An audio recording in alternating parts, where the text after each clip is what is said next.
You're listening to Inclusive AF with Jackye Clayton and Katee Van Horn. Well, hello, Katee Van Horn. Hello, Jackye Clayton. How are you? Well, if I was any better, I'd be twins or in Puerto Rico. Puerto Rico. Or Why I don't Puerto know, Rico? Canada. I'll go in Halifax. I'm not asking for much. Okay. All right. Well, I mean, I would maybe go a little bit further than like even one of the U.S. territories because I think it'd be safer. I'm just saying, just throwing that out there. I have a friend who's moving from Miami back to Medellin, Colombia. Now, when did you think in your life someone would say it's safer in Medellin, Colombia Mm-hmm. than Miami? That's a Okay. little different.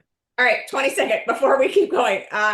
This is the Inclusive AF podcast. We do have a returning guest with us. So, Lindiwe, That's why it's important yes, to realize times is hard, and we're going to talk about it today on yes, the Inclusive AF podcast. yes. If you could reintroduce yourself for the folks that are listening, and again, welcome back. Thank you. Thank you. It's nice to see you both. Reintroducing myself for part deux. My name is Lindiwe Davis. If you ever feel nervous pronouncing my name, for any of you that may meet me in this world, you can always call me Lynn. But of course, my preference is Lindiwe. My pronouns are she and her, and it's nice to be back. Thank you for joining us. I think, things have shifted a bit since the last time we chatted. And so, we've got a lot to dig in on. So, Yeah. First off, what has changed in your world and what are you most excited about? Let's start there. And then we'll go Okay. to the dark side. Yeah. Okay. Yes, as if the dark side is in some chest we can open and close. Uh-huh. Not. Right. It's completely open right now. Yeah. For me, what has changed? I have started elevating a little bit further into my business. So I have a business called Future State Collective, and I have just been continuing to kind of build that out further and further as it's an ethos of community and storytelling and podcasting and coaching and etc. And so just working really hard to kind of bring that up and uplift it because as a friend of mine always says, just because you're talented, it doesn't mean people know. And I- so and so in my mind, I'm thinking, okay, I got dimples. Okay, so people are just going to find me. Yeah, they're going to find me. The dimples are going to lead the way, and they're just going to say, oh my gosh, she's talented. Let's get her a contract or a brand deal, or let's get her to develop this talk series. Like that's what my mind is telling me. But the truth of the matter is, you have to put yourself out there. You have to make sure people know. So I've just been trying to do a better job of getting consistent with putting Future State out there, but more specifically, Lindiwe, who is also known as the Couch Coach, which is part of my Yes. business. And I have an upcoming podcast as well that's called They Tried It. So more to come on that. Oh, But aside from that, doing what you all are doing, every time I walk by a little darkness, I just walk by it. I don't get into it. No, no, no. Because if you get in, you're going to need help trying to get out, you know. mhm. But no, I just walk by, I wave, I ask, do you need a raft? Do you need Yeah. help Right. getting out? And for some people, they want to stay. They want to stay there. So I can't waste time. I have to keep walking, with the light, which is where I'm at. Walk Go towards the light. towards the light. The light. Carol Ann? Yes. Yes. Yes. Yes. I love that you said that. It is so true, and it's been really interesting. I've really appreciated. I'm on Instagram all the time. Some of those scenes are different, memes where it's like the world is crashing. This is what I'm doing over here, like Mhm. I'm at the pool having a nice little drink with my umbrella in it, dealing within reality, but not. Right. I can't stay in it because I think Mm. things have changed. It's just not a healthy place, and we have to take care of each other, right? Or make Absolutely. sure that we're there. Absolutely.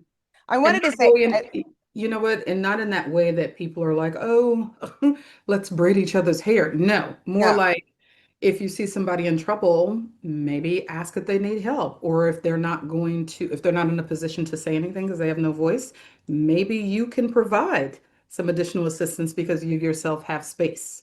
I think it's always based around that too, that you have to think about how much space you have, what kind of energy do you have, and where are you in the world right now? Because again, back to what I just said a few moments ago, sometimes people get into the darkness and it's just easier to be there, with their shortcomings and not elevating, not growing, not learning, etc. No one's holding accountability, loud and wrong, keyboard warriors, etc. So with that being said, I think that the course of action is how can you stay much more in tune with moving forward with the light and with people that are trying to do their best on a daily basis. Well, I appreciate you saying that. And I really love the title, They Tried It. I Mhm. said earlier before we started recording that I spent a lot of days trying to like scrape my jaw off the floor. And really, Mhm. that's the response. Like, they're really doing this. This is really Mhm. happening. Yeah, they Mhm. try to do that. Yes. Mhm. Mhm. And Mhm. we're going to keep going and have to disrupt the narrative a bit, Yeah. And it's, Mhm. how have you dealt with that? Because it has changed quite a bit, the people looking to you to answers and the response. There's more and more, it seems like, people Yeah. that are looking for more of the coaching and more Mhm. of that kind of support. Has that kind of amped up some of the work? I'm glad, because you're right, they do have to find you to be able to Yeah. do that. So how Yeah. else has it changed? I feel like there's been, because I'm trying to further use this treasure toolbox of the last 30 years to my advantage, right? It's trying to take all of that information that's been kind of composed across 30 years, several different generations, several different industries, and trying to plug it in so that people know that they can tap into their own courage. Because that's really where my place of progress is right now, is how do I utilize what I believe is my own courage to influence other people to use their courage? And to really kind of answer your question with coaching, just with that in and of itself, people are very much at this place where they don't know how to speak up for themselves. They don't want to speak up for themselves. They're ready to pivot, but the job market looks crazy as hell. It looks crazy. I'm like, is what's happening right now? Because I literally just watched Avengers Infinity War again. It's one of my favorites outside of, might be second or third after Black Panther, of course. But that particular film with Thanos, okay, I'm like, is Thanos running the job market? Is that what's happening? Right. He's just snapping his fingers and there's no opportunity, or there is opportunity, but then people don't know how to access the opportunity. So a lot of what I'm seeing from various people, whether it's informal or formal, when they ask for time or when I'm at some conference and, on stage doing what have you, um, that's a lot of it. Speaking up, courage, pivoting, and then also feeling comfortable in their own skin. I'm getting a lot of that through that lens of people feeling like, should I be going to lunch with my team every day? Do I have to Mm. go to lunch with them? Do I have to share my personal life? I've had several people ask me that question around, what should I be doing to connect with my team? Because I don't want to have lunch with them every day. And I'm like, well, you don't owe anybody anything at the end of the day. You really don't. You don't owe anybody anything, which means that you can come up with statements that are actually true. Hey, thank you so much for inviting me, but I'm not going to be able to make it today. I'll catch you all later this week. Keep me on the list. These are simple things, but in the time that we're in right now, I think a lot of times people are just stuck trying to figure out how to just save themselves, Hmm.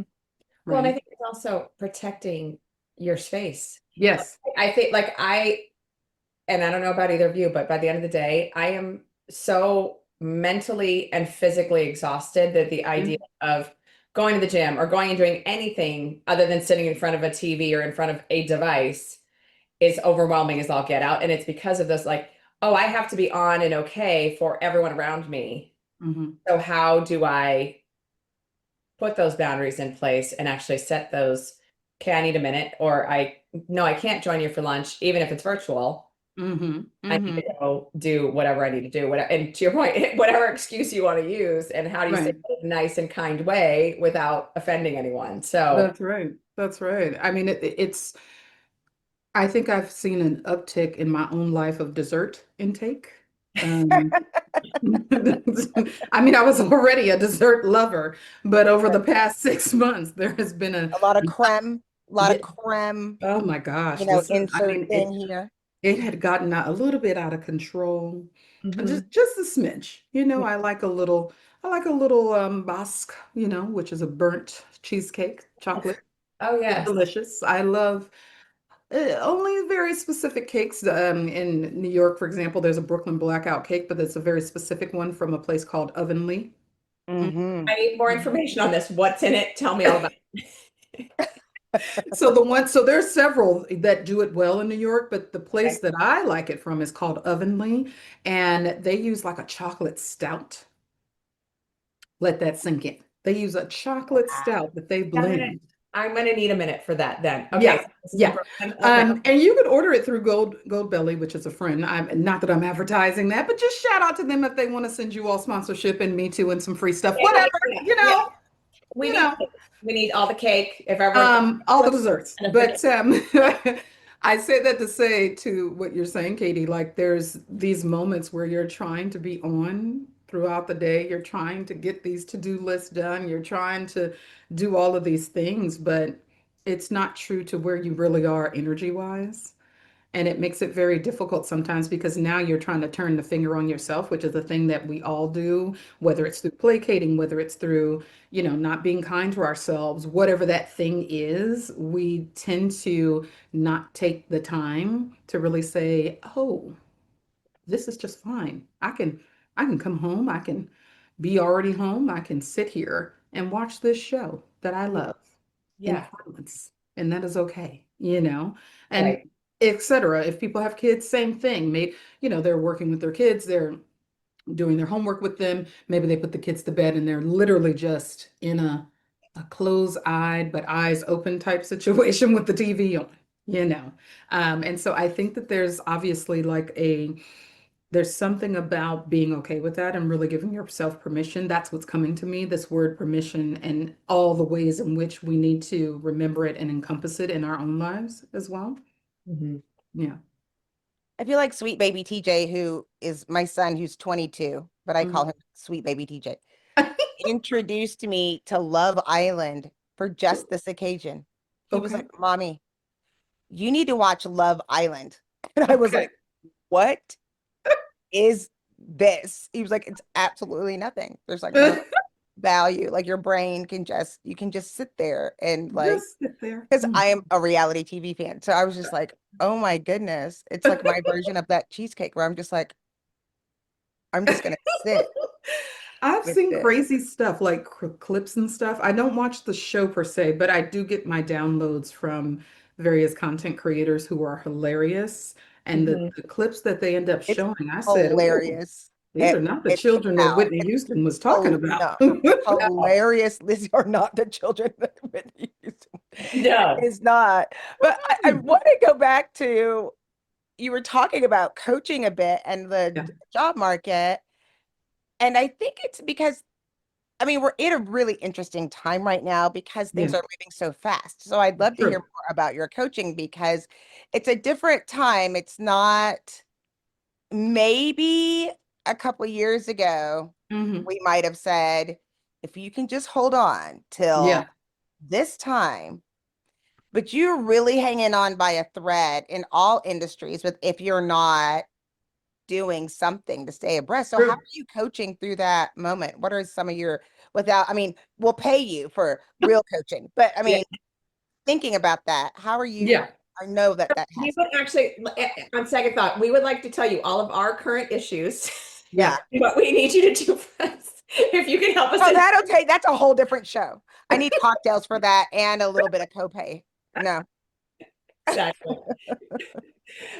Oh. Go ahead. No, so I think the thing is, even just starting with myself, let's focus on the job market, for example, to your point.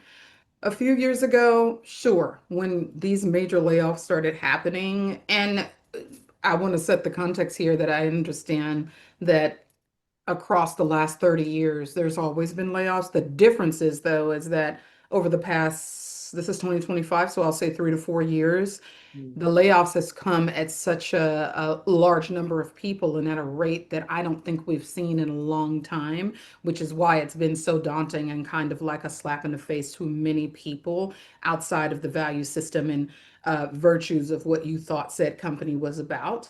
And so even for myself, I'm no different. I'm thinking about the next step in my career and in my pathway and my dream life, etc. And so with a little bit of coaching and to myself, the one thing I keep saying is that you have to stay the course.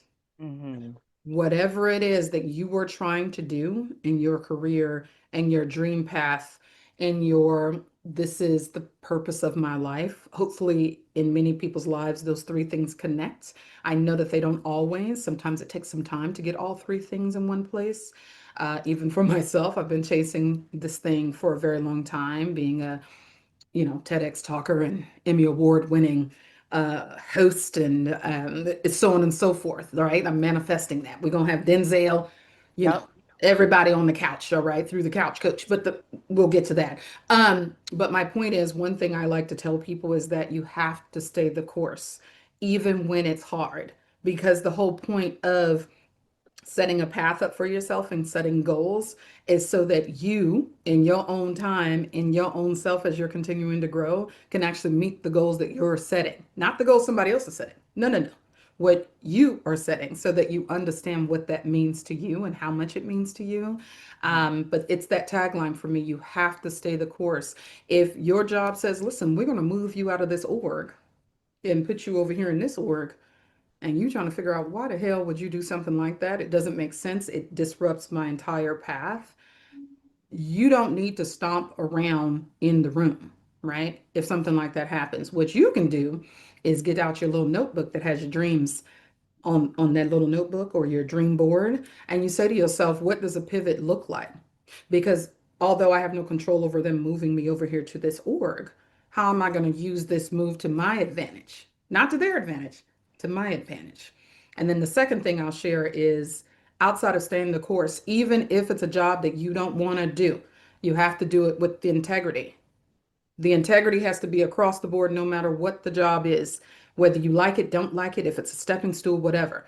You just have to walk with a level of integrity while you're staying the course towards the thing that you're moving towards. Mm-hmm.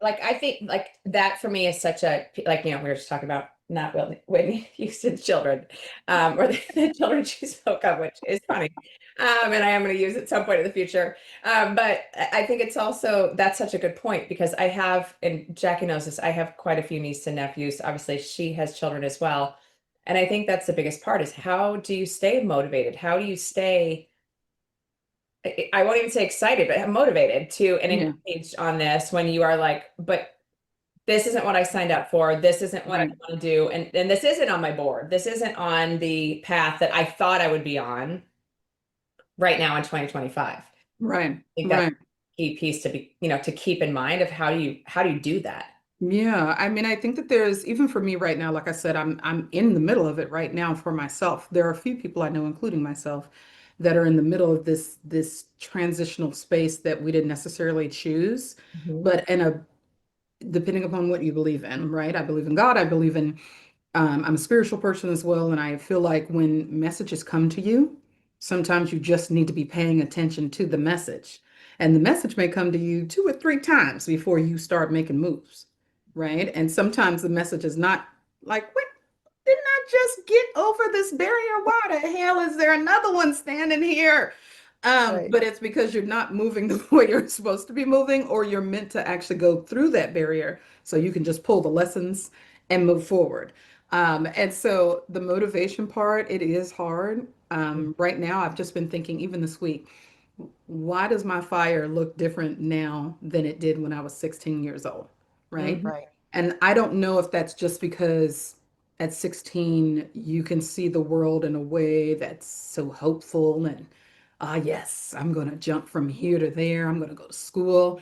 This path is just going to lay out because I'm a good person and I'm doing what I'm supposed to do. But that is not how the world works. It is a nice thing to keep in mind and in your heart. In fact, it has held me together when things have been hard. Mhm. But when I think about the fire that I had, again, I was thinking about it this week, it just feels like it's a different kind of fire. And I need to put a little more coal, you know, in this engine so that I can lift the fire up. And the reason why it started to go out a little bit is because there's been so many fights that I've had to get through, so many barriers, so many people standing in the way, so many shenanigans, right? Mhm. You've got foolishness. I don't know if I said this the last time during our part one interview, but I said there's a meter I like to work off of. Foolishness is at the bottom, which is like a way of thinking, right? And then shenanigans are the actions that people utilize for their foolishness. And then there's insanity. So, with those things, okay, in mind, I have had so many battles and barriers and people that I had to get through and out of the way. Sometimes your level of stamina is a little bit low. Yeah. Right. And so with that, your fire starts to get blown out a little bit, not all the way. We don't want it to go all the way out, but we can start to feel like what is really happening with me. You have to admit it first, like my fire is a little bit low right now, right? It's a little bit low. My desire is a little bit low for X, Y, and Z because of X, Y, and Z battles that I've had to face. It could also be low because you're not in the place in your life that you want it to be. Like we do these things where we repeat things to ourselves. Again, not being kind to ourselves. Oh, I should have been this timing should have been that, et cetera, et cetera. But I think there's a level of acceptance that once you have that and you're being very honest about you, the person, you start to see yourself uplift yourself Mhm. in whatever the situation is. And I really am a believer of when these things are happening, the hard things, the challenges, the fights, the battles, the barriers, whatever the thing may be, that all of that is like caterpillar stuff. You're in a caterpillar stage, right?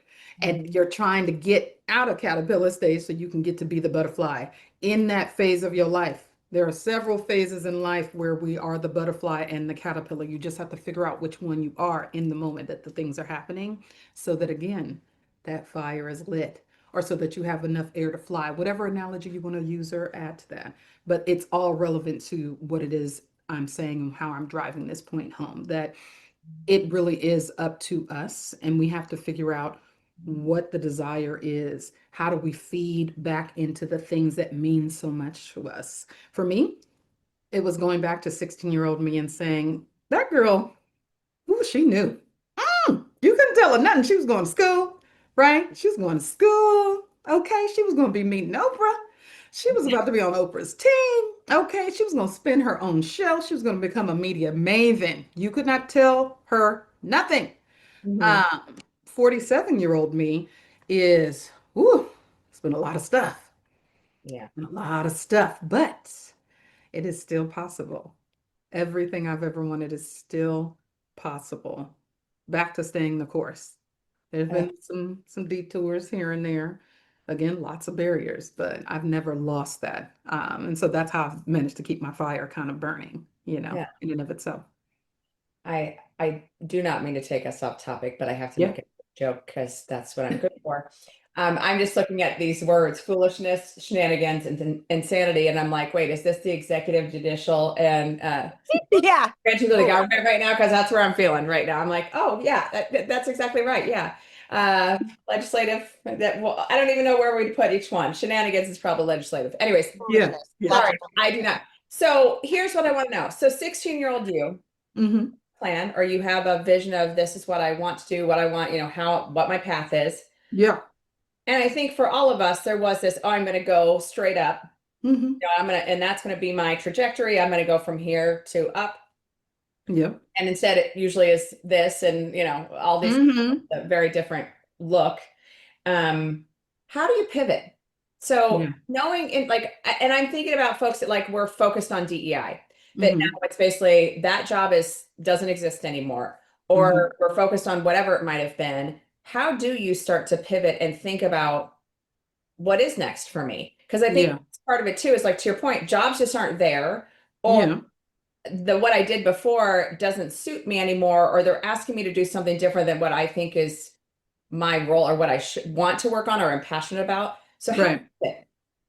Yeah. So this is always such an interesting question because I think it's so nuanced. I think the first thing I'm thinking about, though, is how does the next step contribute to you staying on the path of where you're trying to go? So, for example, if I worked in retail, right? This is actually a true story. I've had a couple of instances, instances, where this has happened, where people have, we were just having conversations. They were ringing me up and they figured out, oh, wait, you work in tech. And so right off the bat, I'm just giving them like tips and tricks of Mhm. how to make the moves they need to move from where they are. And so I think the first thing is research. You have to do your research when you're trying to pivot in your life, no matter what it is. If you are the tax accountant that's about to become the baker, what kind of research are you doing to ensure that that's going to happen? More than likely, you probably already have a subset of points that you've gathered for yourself because you've been thinking about it for a long time.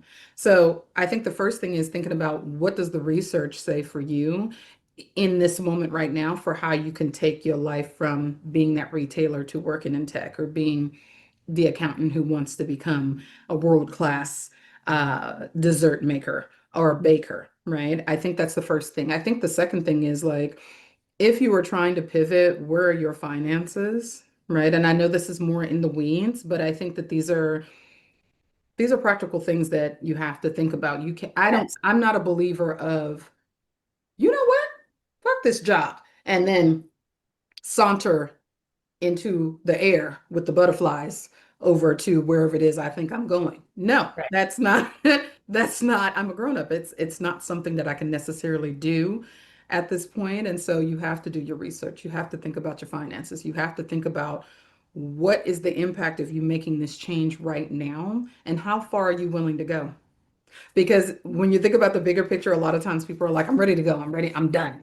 Mhm. But the question is, how far are you willing to go to get to where you need to be? And what is it going to cost you? What does it mean to you? I think cost, meaning, and really kind of taking calculated risk, all of that is a part of pivoting, changing your life, changing your job, changing a partner, et cetera, et cetera. And what is the value of all of that to you, in and of itself? And where do you want it to go? What do you want it to be once you consider all of those things? The financial effect, the impact to you, the value, the research, and who's coming with you. A lot of times people don't know. They don't understand why the hell you went from Arizona, where, and this is my own story, you went from Arizona, which is not where I was from. It was just where I was living at the time. Uh, Left there, gave up an entire life, your car, your clothes, your closet, your house, and you moved to New York with 3 bags. And I was already a grown up. I was in the 30s. Right. A lot of people didn't quite understand it. Not that they said it out loud. Sometimes they just kept it in their mind, but it wasn't making sense to them. So you also have to have some support around you when you're making these pivots and changes in your life. Even if people don't agree with it, if they support you, you're already winning, right? In and of itself, because you're going to need them as you're asking yourself, what am I doing? Why am I doing it? And why is it so hard? Because it is going to be hard. It may not be DEFCON 3 hard, but DEFCON 5, sure. Sure. Yeah. And especially if you're moving from a place that is not like New York, using that as an example. New York is one of the hardest places you can move to, but if you feel like you can stay the course, Mhm. it's a beautiful place that'll change your life. My oldest is in New York, and I'm always like, if you can make it there, you can make it. You can Anywhere. stay anywhere. Come back It's to true. Waco. I You'll think be that's a you'll be lyric here of in a like song. 5 minutes, bored. Mhm. Like, Mhm. No, I was just telling somebody this recently. I'm like, I think younger people, and people that are in the middle space in their life in terms of age, and everybody has a different definition of middle age, but I think younger people that are right around 22, 23, 24, 25, 25, I think is a good age to jump from wherever you are to a place like New York, because that discovery period from 25 to 33 is super important in and of itself. And I think those lessons, man, the lessons that New York gives you, it'll show, because it shows you who you are. It really does. There's not a place that I've ever lived that honestly showed me exactly what I'm capable of doing per how far I'm willing to go to get to where I need to be with integrity, with an honor, with honor, et cetera, et cetera. So, and for people that are quote unquote in the middle space of their life, over 40, for example, over 35, I'll say over 40, second chapter, not third. It's also a good time to take that leap of faith because you already have some foundation. And now it's time to figure out if you need to uproot that foundation and build something new. Yeah. I think people confuse a little bit of like the cost and the price, Yeah. right? Like Yes. this is the cost. I used to have a friend who was like ridiculously wealthy, and I was always trying to shift and maneuver things, and they would always get to a point where they would be like, Jackye, the price is the price. Hmm. Like if you're trying to do this, like that's what the price is. Like you can nickel Yeah. and dime all day, but it's Yeah. gonna come out one way or another, you know? Hmm. And I think it's the same within like you can try to chat GPT your way into a new career and try to pivot, but the price is the price. And it just shows up in different ways. It manifests in different ways, whether it's within relationships or Yeah. personal lifestyle. But I do think we're starting to see people have more of a personal lifestyle brand to their employment that we Yeah. haven't seen before, where it's, yeah, I could do that, Hmm. Hmm. but this is what I need to have in my life because they're just watching all these Gen Xers with, like the migraines and the stress going, oh, yeah, I don't want to do that. Right. I think I find it funny as especially if you've gone internationally, if you've traveled internationally, if you've gone to other homes, and the first thing people will notice is the size of people's homes, wardrobes, kitchens, and they're like, how do you even live in this tiny space? And then they Right. come like where I live in Texas, where the cars are too big, the houses are too big, the grass is Right. too much. Like, what are you trying to do? And it's like, I don't know. I don't know.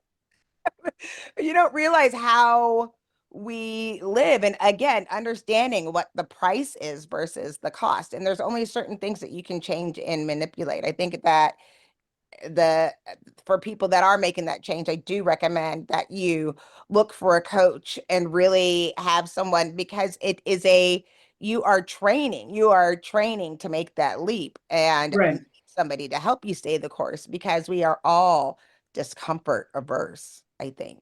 That's absolutely true. It's the discomfort that you hear a lot from folks that they're not ready for.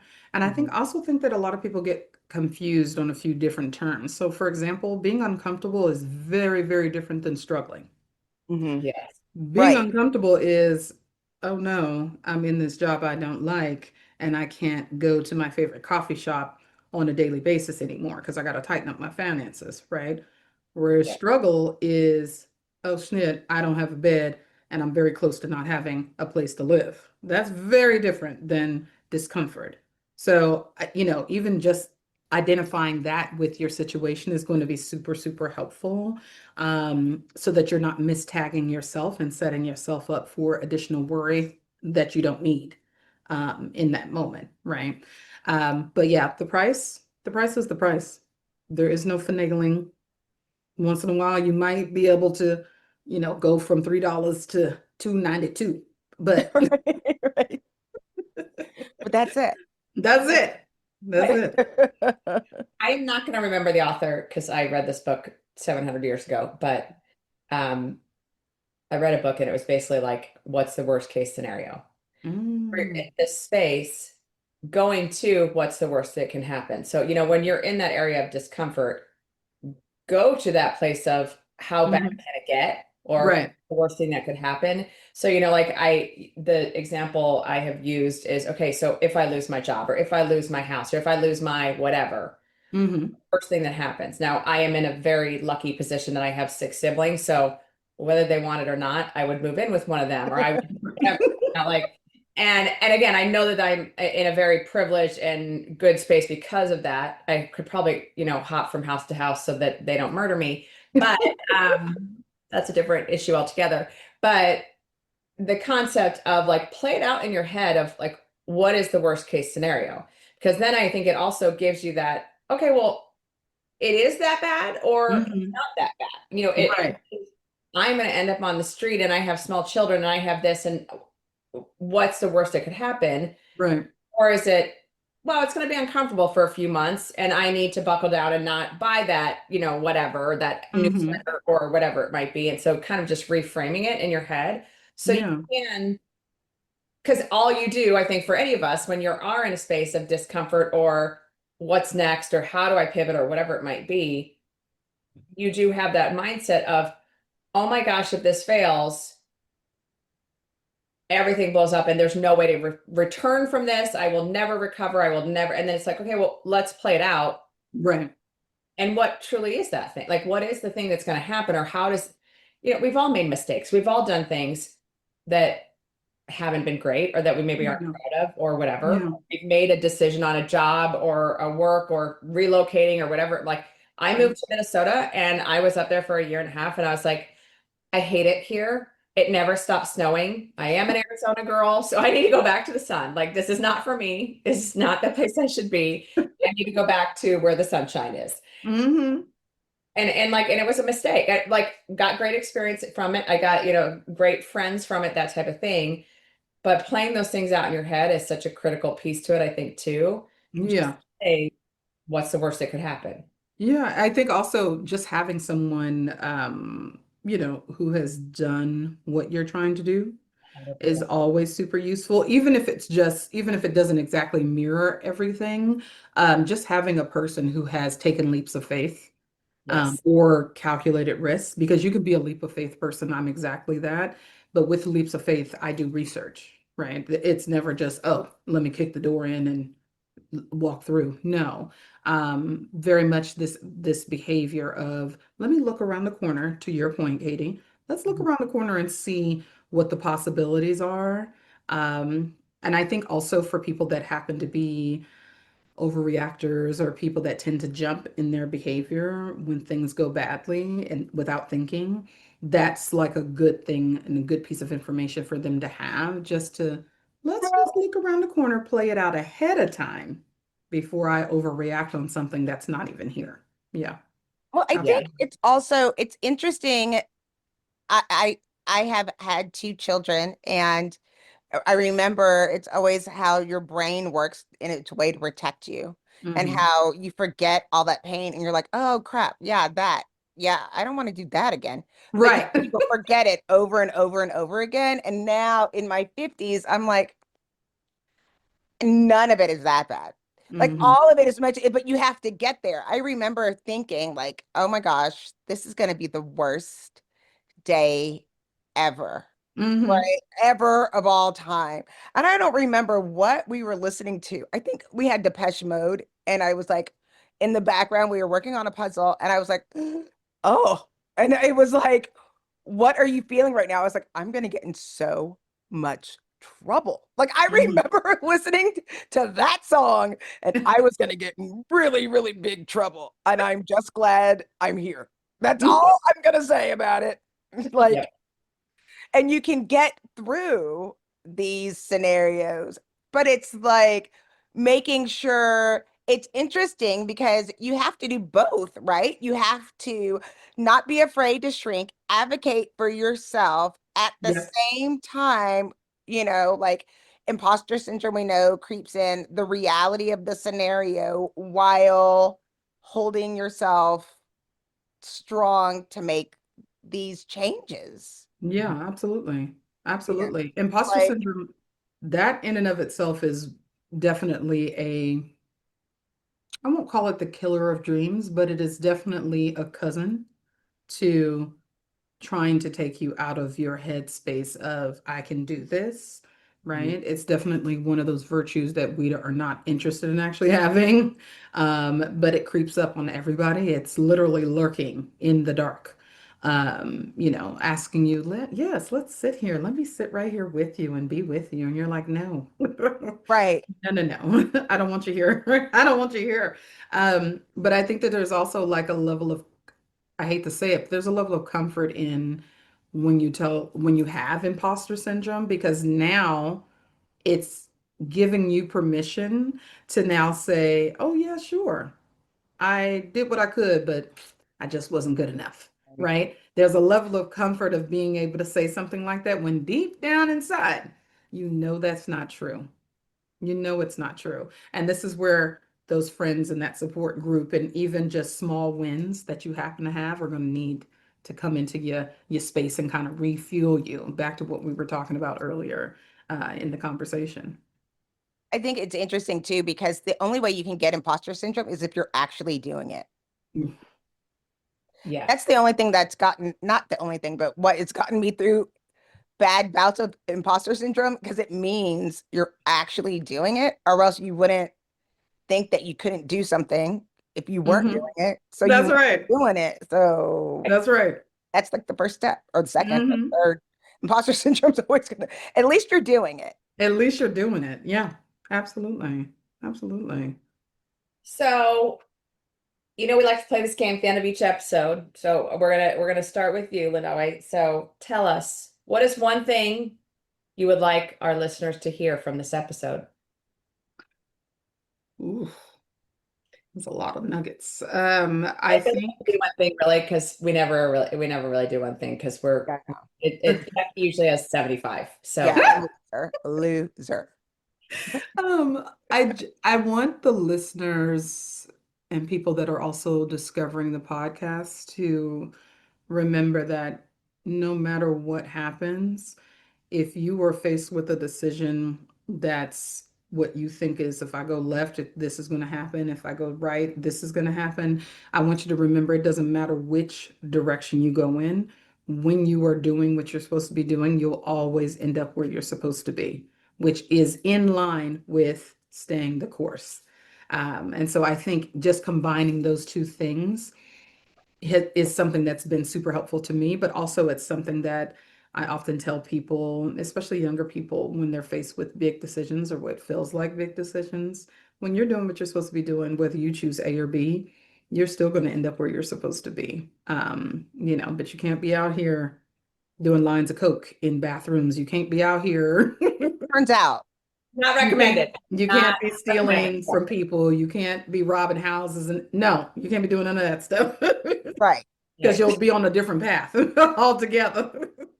100%. Yeah. But if you're doing what you're supposed to be Depending on what doing, that vision board was, right? I Take recommend the it. lines off, the Yeah. weapons, the thievery, take it Yeah. off, As redo. a Right. 15-year-old, I might have thought, hey, that would have been a good plan, but no, Right. it's We're gonna not the best rewind. vision board. Yeah, Mhm. not a good vision board. No, no.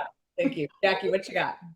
I want people to find their Lindawe. Like, I want people, as they're looking at this and finding people to coach and mentor. Like, I am a little bit of a stalker on your profile. So I'm like, what my girl doing? It's like when when you're feeling those moments, um, and somehow when you have people that you're looking to, that you feel like you're doing it together.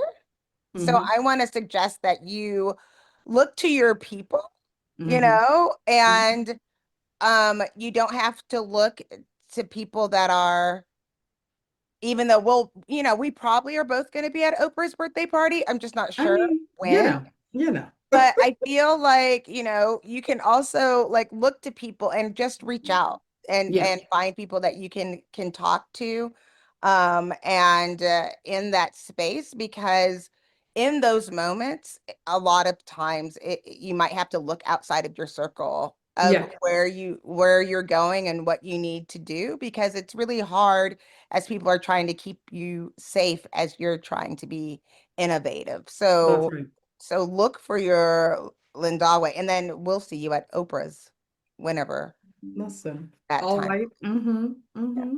Next Yeah. step. fully believe that. Yeah. Hang out. So I'm actually, Jackye loves when I do this.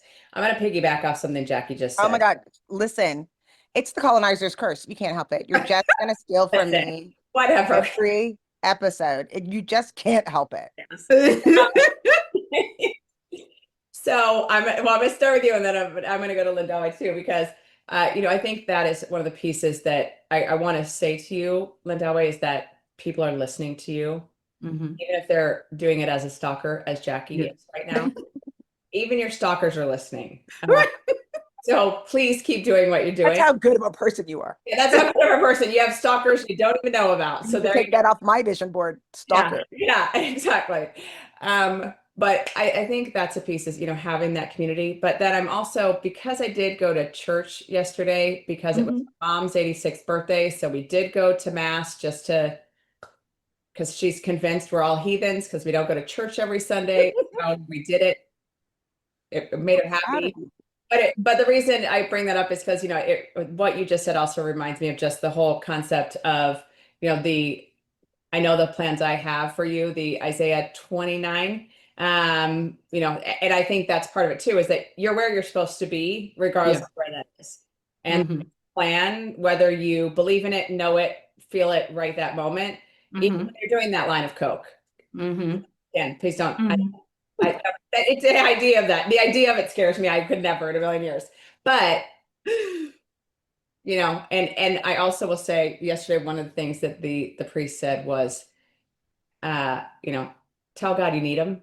Mhm. And I was like, that is that's something that I don't think I've ever heard before. And it was like, yeah, I think that's part of it too, is that, we will reach out to who we need when we need them.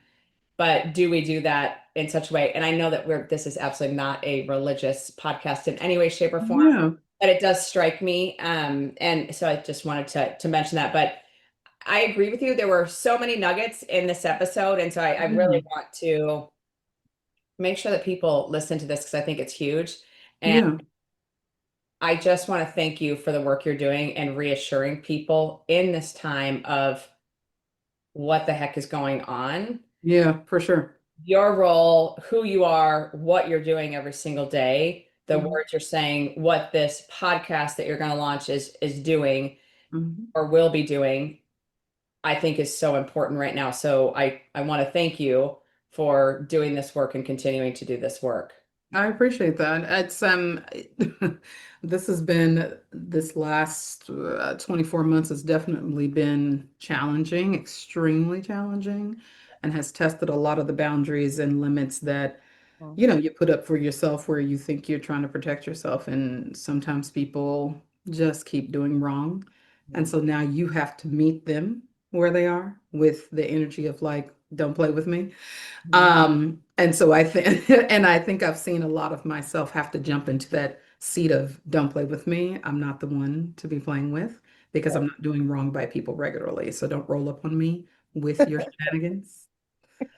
Because you're going to see my dimples and I'm going to be smiling, but I'm just going to tell you Yeah. about yourself.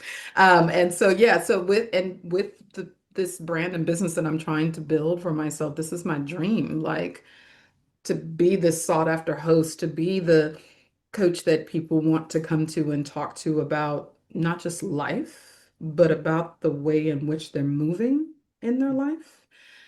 All the while understanding how to build out content and again, becoming this media maven that is accessible, but not too accessible. Let's not get too crazy. I don't want you Right. outside the house, Right. no.